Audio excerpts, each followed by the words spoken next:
Hi, welcome to a new edition of Sermon for Snowbirds. This is being recorded on January 14th, 2013. And yes, we've been on hiatus for a little while. I was privileged to be able to have a winter vacation, a winter break together with my family. We all traveled out to Israel to see our son who is studying in yeshiva there, and it was an absolutely wonderful trip. In any case, this is going to be an audio sermon for Snowbirds. I hope this format works. I'm going to see if I can somehow manage to fit it in only as an audio file, but please let us know in the feedback whether or not you consider this to be acceptable or not. We can certainly still go back to a video format once I get the proper video camera to do it. In any case, I'd like to direct your attention to the country of Syria, and in particular to the dictator of Syria, Bashar al-Assad. Now, Bashar al-Assad is facing a very dogged and difficult rebellion, and yet he continues to hang on to power. And he refuses in any way to accept the fact that he will almost certainly lose power in the next 2 years. And not only will he lose power, but he and his family almost certainly will be executed after he loses power. Now, those of us who watch Assad and wonder what on earth is going on here really find it very difficult to comprehend what could motivate this man to cling to power when almost certainly he will be executed in the next 2 years. We've seen this happen with other people before. We've seen this happen with Saddam Hussein, who clung to power despite the fact that he was facing the superior forces of the United States and its coalition. We see this with Muammar Gaddafi, who clung to power despite the fact that he too was facing a NATO coalition. And the fact that Assad is clinging to power when it seems clear to virtually everyone except for him that he will be thrown out. And not only will he be thrown out, he'll be thrown out violently. The fact that he clings to power is a bit of a mystery. What motivates this man? Why can't he just go to exile where he can have a very comfortable exile and he can take all of the billions that he has managed to steal from his countrymen? He could probably take those billions of dollars with him. Yet Assad continues to cling to power rather than take the opportunity to go to a cushy exile. And this is something that's very difficult to understand. But in actuality, in many ways, it helps me understand something that I've had so much difficulty understanding for years. I could never understand Pharaoh's behavior. I could never understand why is it that this particular character at the beginning of the book of Exodus, after facing plague after plague, here come the plagues of blood and frogs and lice and wild beasts, and they all come after him, and his country is in upheaval. And Moses tells him that these plagues are coming directly from God. And yet Pharaoh absolutely refuses to relinquish power. And this is something that's always been an amazing mystery to me. How can one man be so stubborn? Now, it's true that the Bible does say that God hardened Pharaoh's heart. But as the Ramban points out, that's only for the last 5 of the 10 plagues. Not only that, many other commentaries, due to a side question of how God could take over the free will of an individual, many other commentaries mitigate the meaning of what the Bible says that God hardened Pharaoh's heart. Some, like Cassuto, even see it as just a figure of speech, that this remarkable stubbornness and obstinacy could only come from some sort of divine force. Because how on earth could one man be this stubborn? And I had read the Bible year after year, always wondering how this cartoonish obstinacy, this cartoonish stupidity, how one man could be so dumb as to try to fight with God. This always bothered me every year. How could it be? How could Pharaoh not get the message? How could he not understand what was happening? Until I finally dawned on me, and actually it happened this week at Sudash Lishit, when I was sitting next to Jerry Cartman and we were having a conversation about this, until it finally dawned on me that Pharaoh's stubbornness has found many parallels in recent history.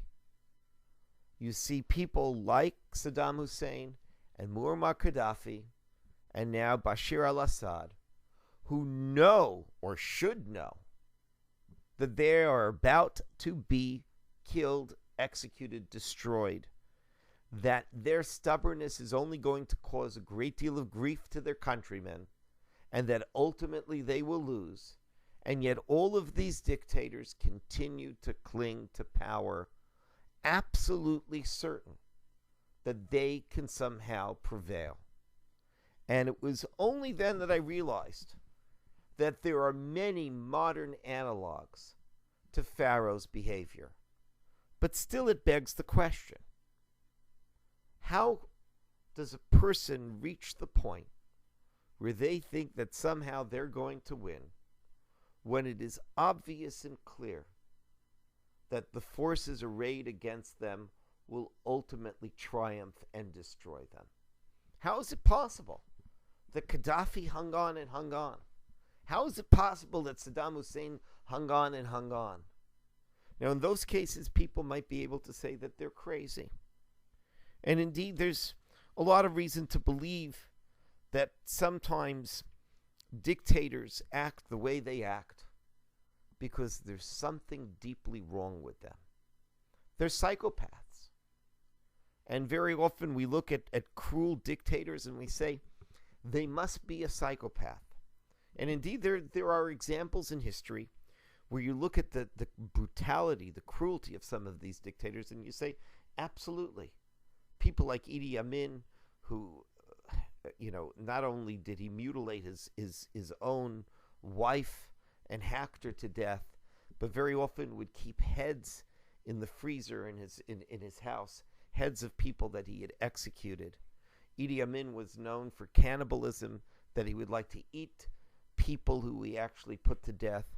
And not only was he a brutal dictator, he was clearly a psychopath. Or someone like Joseph Stalin, who took a great deal of joy in torturing the families of people in the Politburo, very often sending them to Siberia or even actually torturing and murdering them. And these men were clearly psychopaths. And in fact, you find the parallel to that in the Bible.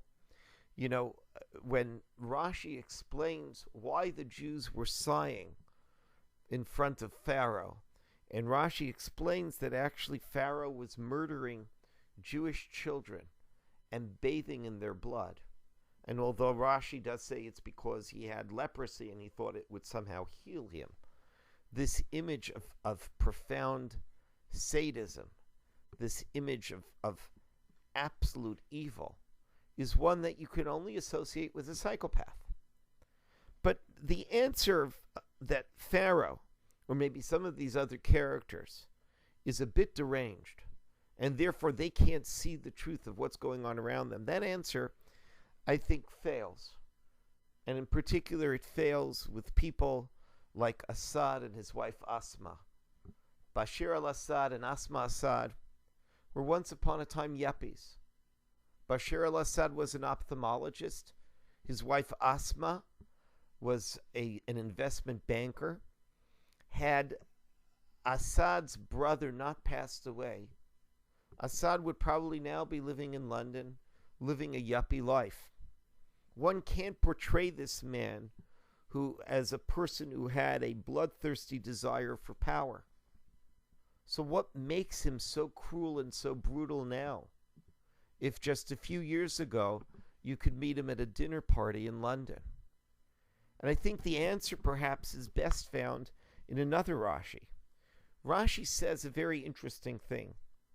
Rashi says that in actuality, Pharaoh believed that he was a god.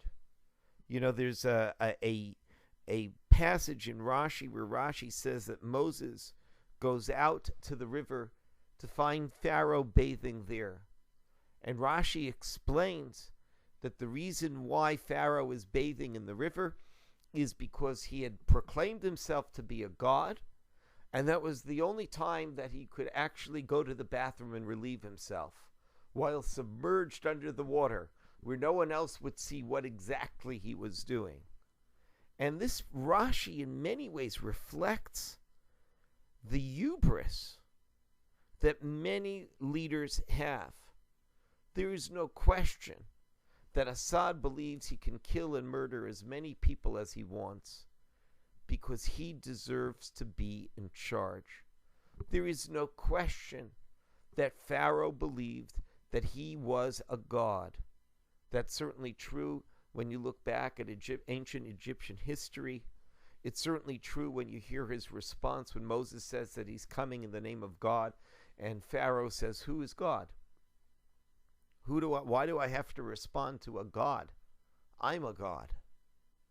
And there is this sense that Pharaoh's hubris is what causes him to believe he cannot lose. And I would submit that it is the hubris of many dictators who have been all-powerful for so many years of their career that they simply cannot believe that they have lost power. The difficulty that these dictators have is when they realize that their power is not absolute, and in fact that their power is obsolete. And for them it's impossible to believe. The hubris is so overwhelming, is so profound, that they say that they can't let go. And what we are watching in the Parshiot that we are reading now in the synagogue, in Parshat Shemot and Vaera and Bo, and in Beshalach, what we are watching in the hubris of Pharaoh, in which he believes he's a god, and he will do anything to prove that he is a god, and will absolutely refuse to relinquish power because gods don't let go of power. What we're watching in these Parshiot is actually taking place during current events. And the lesson perhaps for all of us, because none of us are immune from hubris, all of us suffer from delusions of grandeur. The lesson perhaps for all of us is don't get trapped in your own dreams. Don't get trapped by your own hubris.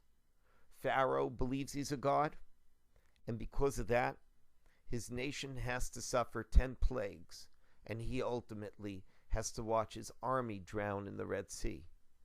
Bashar al-Assad believes he's a god.